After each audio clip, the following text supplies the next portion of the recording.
এই সংসারে সুখ আর সন্তোষ লাভ করার পথ কি? ত্যাগ করা নাকি মেনে নেওয়া? এটা হলো একটা ধাঁধার সমান, আর যে বুঝতে পারে তার কাছে এক মিত্রের সমান। দেখুন, আপনি যা বদলাতে পারেন তা আপনি বদলে ফেলুন, যা আপনি বদলাতে পারবেন না তা আপনি স্বীকার করে নিন, আর যা মেনে নিতে পারবেন না তাকে নিজের থেকে আলাদা করে দিন। ধরুন, আপনার কোনো অভ্যেস আছে যা আপনি বদলাতে চান, বদলে ফেলুন। যদি কোনো সমস্যা থাকে যা বদলানো আপনার হাতে নেই, তা স্বীকার করে নিয়ে তার সাথে পথ চলা শুরু করে দিন। যদি কোনো আবেগ থাকে, পরিস্থিতি থাকে বা কোনো বস্তু থাকে যা আপনি মানতেই পারছেন না, কোনোদিনও মানতে পারবেন না, তাকে নিজের থেকে আলাদা করে দিন। একেও সন্ন্যাস বলা হয়।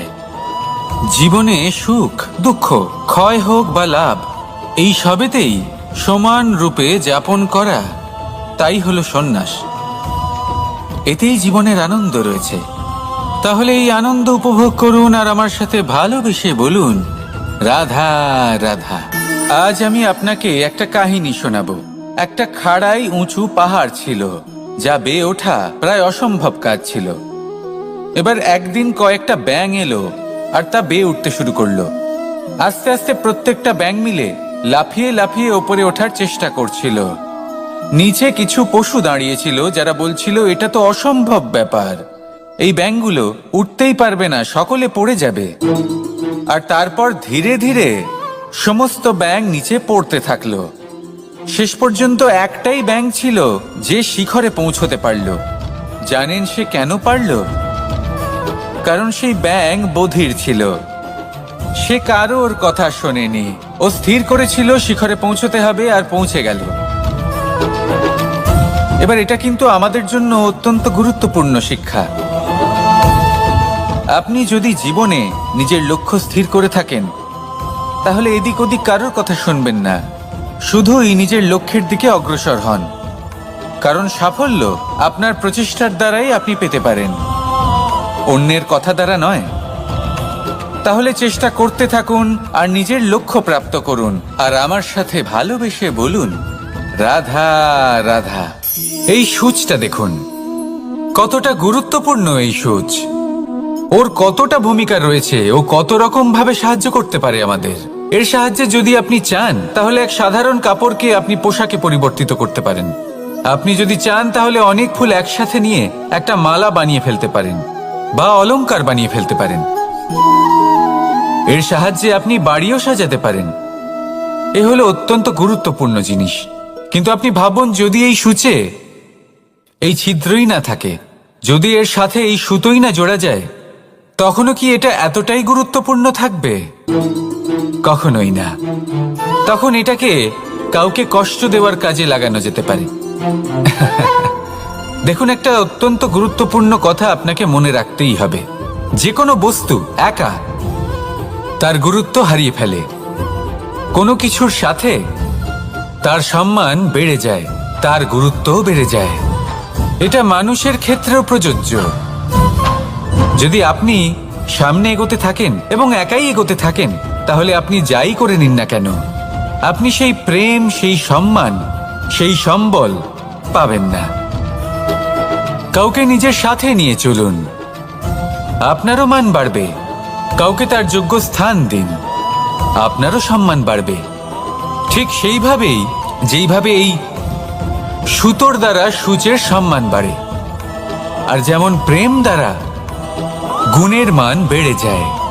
তাহলে আসুন আর আমার সাথে ভালোবেসে বলুন, রাধা রাধা।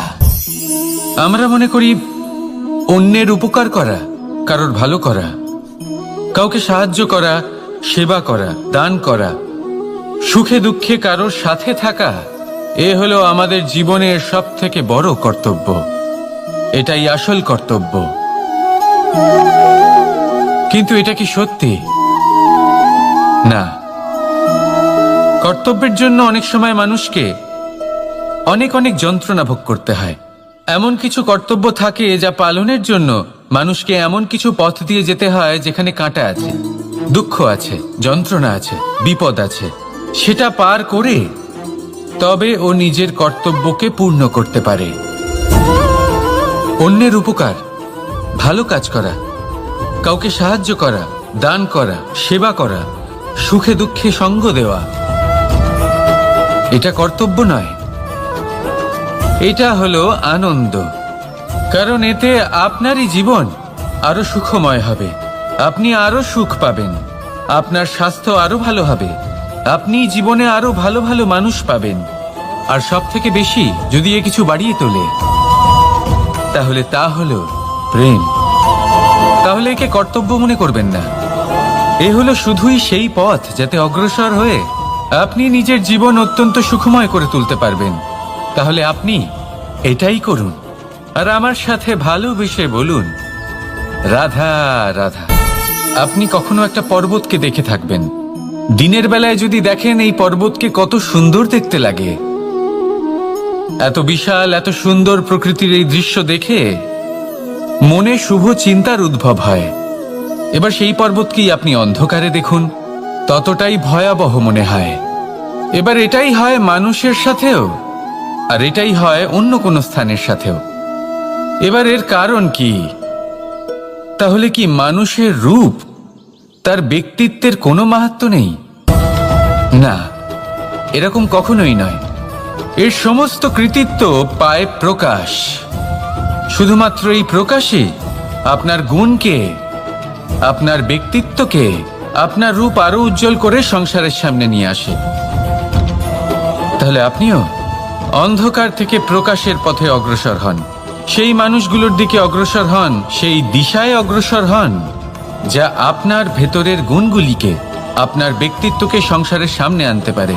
যদি আপনি তা করতে পারেন, তাহলে আপনি জীবনভর সুখী থাকবেন। আসুন আর আমার সাথে ভালোবেসে বলুন, রাধা রাধা।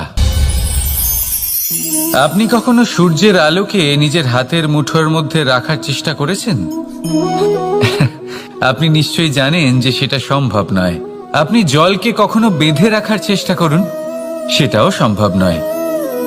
কিন্তু যখন এই সূর্যের প্রকাশ, এই উত্তাপ পৃথিবীতে আসে, তখন ধরিত্রী কি করে?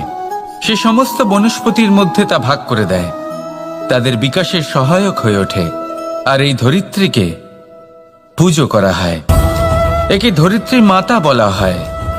সেই রকমই চন্দ্রমা রাত্রে যখন উজ্জ্বল হয়, নিজের আলো বিকশিত করে, তখন পথচারী পথিককে তার পথ দেখায়। সেই জন্য চন্দ্রমাকে দেবতা বলা হয়। ঠিক সেইভাবেই আপনি কখনো এই প্রকৃতিকে বেঁধে রাখার চেষ্টা করবেন না। একে আগলে রাখতে শিখুন, একে ভাগ করে নিতে শিখুন, ঠিক প্রেমেরই মতো। এই প্রেমকে কখনো নিজের হাতের মুঠোয় আবদ্ধ করার চেষ্টা করবেন না, বরং একে মন খুলে ভাগ করে নিতে শিখুন। এটা যদি আপনি শিখে নিতে পারেন, তাহলে নিজেকেও প্রসন্ন রাখতে শিখে যাবেন, অন্যদেরও প্রসন্ন রাখতে শিখে যাবেন। আসুন আর আমার সাথে ভালোবেসে বলুন, রাধা রাধা। দুঃখ কি, ভয় কি, এদের কিছুটা এইভাবে ভাবা যেতে পারে। জীবনে যখনই আপনি কিছু একটা লাভ করবেন, তখন সেটা হারানোর ভয় তার সাথেই চলে আসে। যেমন আপনি যদি ধন অর্জন করেন, ধন হারানোর ভয় তার সাথেই চলে আসে। সম্পত্তি অর্জন করলে সেটা লুট হবার ভয় তার সাথেই চলে আসে। আর এটা জীবনের সাথে হয়। যেই মুহূর্তে আপনি জন্ম নেন, মৃত্যুর ভয় তার সাথেই চলে আসে। জন্ম না নিলে মৃত্যু কিভাবে হবে? মৃত্যুর ভয় কোথা থেকে আসবে? এবার এই ভয় কি সেটা আপনাকে বুঝিয়ে বলি। এই ভয় যদি মনের মধ্যে থাকে, জীবনে থাকে, তাহলে যা কিছু লাভ করবেন, সুখ, সম্পত্তি, সুবিধা, ধন, এইগুলি লাভ করার একটা আনন্দ থাকে, এদের সাথে জীবনযাপন করার একটা আনন্দ থাকে। এই ভয় সেই আনন্দ আপনার থেকে কেড়ে নেয়। ধরে নিন কাল আপনার মৃত্যু হতে চলেছে। এবার কালকের মৃত্যুর ভয় আজই মনে পুষে রাখলে, তাহলে এই ভয় আজকের সুখ, আজকের শান্তি আপনার থেকে কেড়ে নেবে। ভয় এটাই করে। সেই জন্য মনে রাখবেন, ভয়ের সঙ্গ আপনি ত্যাগ করে দিলে জীবন যাপনের যে সুখ তা চিরকাল আপনার সাথে থাকবে। আসুন আর আমার সাথে ভালোবেসে বলুন, রাধা রাধা। আপনি কখনো কোনো পর্বতে চড়েছেন? কথায় আছে, যখন আমরা পর্বত আরোহণ করি, ওপরে ওঠার সময় দুর্ঘটনার সম্ভাবনা কিছুটা কমে যায়। সেখানেই যখন পর্বত থেকে নিচে নামি, তখন দুর্ঘটনার সম্ভাবনা অত্যন্ত বৃদ্ধি পায়। অর্থাৎ নামার সময় আমাদের আরো ভারসাম্য বজায় রাখতে হয়, আরো সাবধানে থাকতে হয়, অর্থাৎ বিবেককে জাগিয়ে রাখতে হয়। এবার জীবনেও সাফল্যের পর্বত আরোহণের সাথে এটাই হয়। যখন আমরা সাফল্যের পর্বত আরোহণ করতে থাকি, তখন এমনি আমাদের লক্ষ্য আমাদের গন্তব্যের দিকে থাকে। আমরা নিরন্তর পরিশ্রম করি, চেষ্টা করতে থাকি, আমাদের মধ্যে সেই উৎসাহ থাকে, সেই সাহস থাকে। কিন্তু একটা কথা সত্যি, সমস্ত আরোহণের পরে অবরোহণ থাকে। আর এই অবরোহণই থাকে যেখানে বেশিরভাগ মানুষ নিজের ভারসাম্য বজায় রাখতে পারেন না, আর সেখানেই ভেঙে পড়েন। তাই জীবনে যদি সাফল্যের শিখরে পৌঁছতে চান, তাহলে আপনাকে নিরন্তর প্রয়াস করতে হবে, সংঘর্ষ করতে হবে, পরিশ্রম করতে হবে, আর নিজের লক্ষ্যের দিকে একাগ্রতা কেন্দ্রীভূত করতে হবে। তাহলে আপনি নিজের লক্ষ্য অবশ্যই পাবেন। কিন্তু যখন অবরোহণের সময় আসবে, যা নিশ্চিত রূপে আসবেই, তখন আপনাকে সংঘর্ষ করতেই হবে, ধৈর্য ধরতেই হবে, সাবধানে থাকতেই হবে, ভারসাম্য বজায় রাখতেই হবে। এটা হলো অত্যন্ত আবশ্যক, কারণ পরবর্তী সাফল্যের শিখরে আপনাকে পৌঁছতেই হবে, আর তার জন্য আপনাকে সুরক্ষিতভাবে অবরোহণ করতেই হবে। ঠিক কিনা? আসুন আর আমার সাথে ভালোবেসে বলুন, রাধা রাধা।